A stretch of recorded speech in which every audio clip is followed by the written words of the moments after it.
Selamat pagi semuanya, apa kabarnya? Semoga sehat selalu. Hari ini kita kuliah pengantar teknik industri. Hari ini kita akan masuk ke materi pengawasan dan perencanaan produksi. Baik, sudah siap untuk kuliah hari ini? Baik, kita akan lihat PowerPoint sebagai berikut. Kita masuk ke materi pengantar teknik industri, yaitu materi perencanaan dan pengawasan operasi. Aktivitas utama dalam sistem produksi adalah perencanaan dan pengawasan operasi, di mana sistem produksi didefinisikan adalah suatu aktivitas untuk mengatur penggunaan sumber daya atau resource yang ada dalam proses pembuatan produk atau barang atau jasa yang bermanfaat dengan melakukan optimasi terhadap tujuan. Jika kita lihat sebagai berikut, ada input, ada proses, dan ada output. Di mana input yaitu adalah mulai dari bahan, tenaga kerja, mesin, fasilitas, dan segala resource yang ada atau sumber daya yang ada. Input ini diubah menjadi output melalui suatu proses, di mana proses tersebut adalah proses transformasi atau perubahan, di mana nanti ada informasi umpan balik hasil untuk pengawasan proses. Kemudian setelah diproses akan menghasilkan suatu output, baik bisa berupa produk maupun berupa jasa. Kegiatan perencanaan dan pengawasan operasi antara lain sebagai berikut. Yang pertama, yaitu adalah peramalan. Dalam peramalan ini adalah perkiraan atau estimasi tingkat permintaan suatu produk untuk suatu periode yang akan datang berdasarkan data penjualan masa lampau yang dianalisis dengan cara tertentu. Kegiatan perencanaan dan pengawasan operasi yang berikutnya adalah perencanaan operasi atau produksi. Digunakan untuk mengetahui jumlah barang yang harus diproduksi dengan didasarkan pada hasil peramalan dan persediaan yang ada. Dalam perencanaan operasi dan produksi juga, ini merupakan suatu pegangan untuk merancang jadwal produksi. Selanjutnya yang ketiga, yaitu adalah pengawasan dan perencanaan persediaan.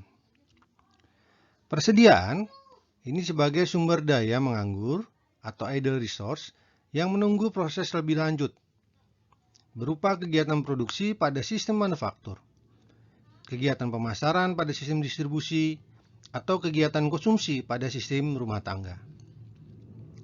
Persediaan digunakan untuk mempermudah atau memperlancar jalannya operasi dari perusahaan, yang dilakukan berturut-turut untuk memproduksi barang untuk dipasarkan kepada konsumen.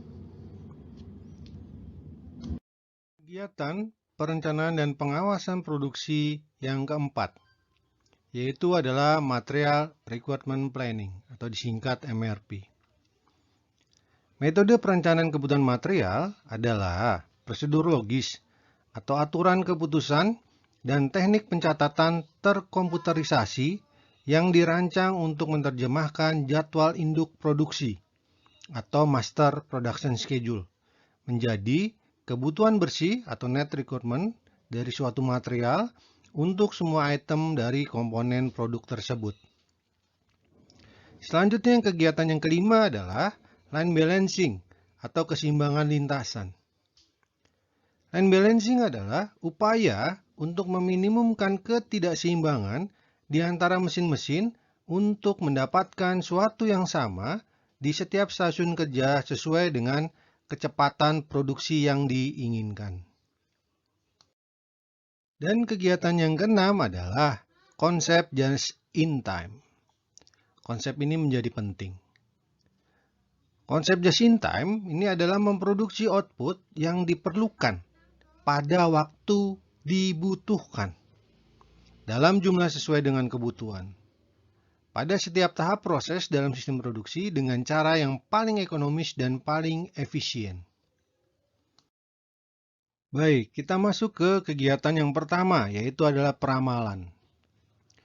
Metode peramalan yang sering digunakan yaitu adalah peramalan secara subjektif, di mana menekankan pada keputusan-keputusan hasil diskusi atau hasil pendapat pribadi dan institusi.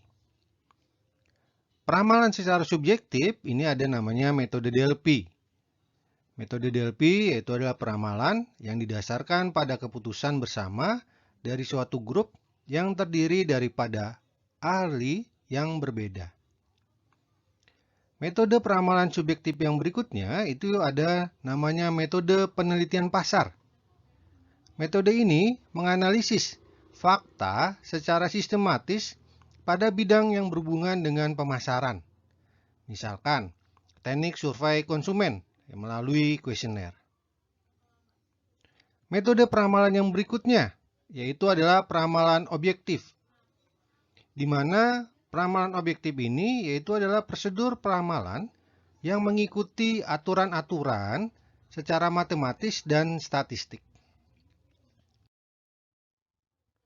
Ada juga metode intrinsik, yaitu adalah peramalan yang hanya berdasarkan proyeksi permintaan historis tanpa mempertimbangkan faktor-faktor eksternal yang mungkin mempengaruhi besaran permintaan.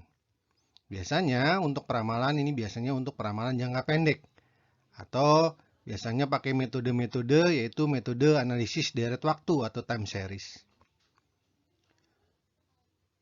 Kebalikan dengan metode intrinsik yaitu adalah metode ekstrinsik, di mana metode ini mempertimbangkan faktor-faktor eksternal yang mungkin mempengaruhi besarnya permintaan di masa mendatang. Biasanya peramalan jangka panjang karena dapat menunjukkan hubungan sebab dan akibat, atau disebut juga dengan metode kausal, atau bisa juga menggunakan metode regresi. Sampai sini ada yang mau ditanyakan dulu? Baik, kalau tidak ada pertanyaan, nanti kita masuk ke sub materi berikutnya yaitu metode regresi linier.